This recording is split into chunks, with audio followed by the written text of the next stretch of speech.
Basically what lift ground is you put something on the plate, first of all, which is water soluble. And normally, the simplest thing to use is condensed milk. You can either thin it out and brush it on thickly, it doesn't really matter. And that is allowed to kind of dry on the plate. Maybe not as long as this, but to dry. And then a thin layer of liquid ground is to kind of brushed on over top of that. And that's allowed to dry.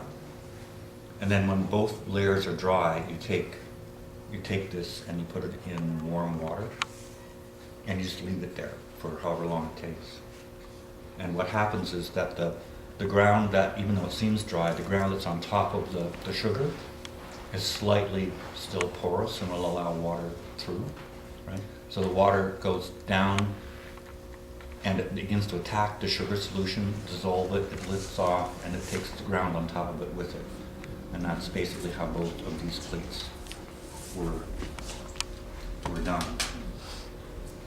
So what that allows is for a positive kind of brush stroke to be what determines the shape of the racotin. If you were going to do it the traditional way, you would have to kind of paint around each of these open shapes with ground. So it's very not painterly, whereas this allows you to approach the technique as though it was a wash joint, right? So it has a nice kind of flexibility to it. But once it's lifted off, then it's exactly the same. Just sort of put it in the acid, you bite until it's the first layers, the first tone is established. You paint that out, put it back in, and just kind of keep building the tones until you get your darkest tone. This looks like it's like 3 tones.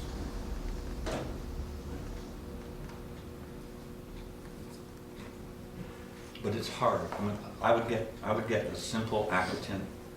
Get on top of that first of all. Make sure you know how to do that, and then start fooling around with elaborate procedures. Yeah. Can you leave that in the studio so you can just look at it? Yeah, sure. I'll just leave it right there. And yeah, that can be your matrix or whatever. Maybe what I'll do this afternoon is etch it to make sure that I'm not missing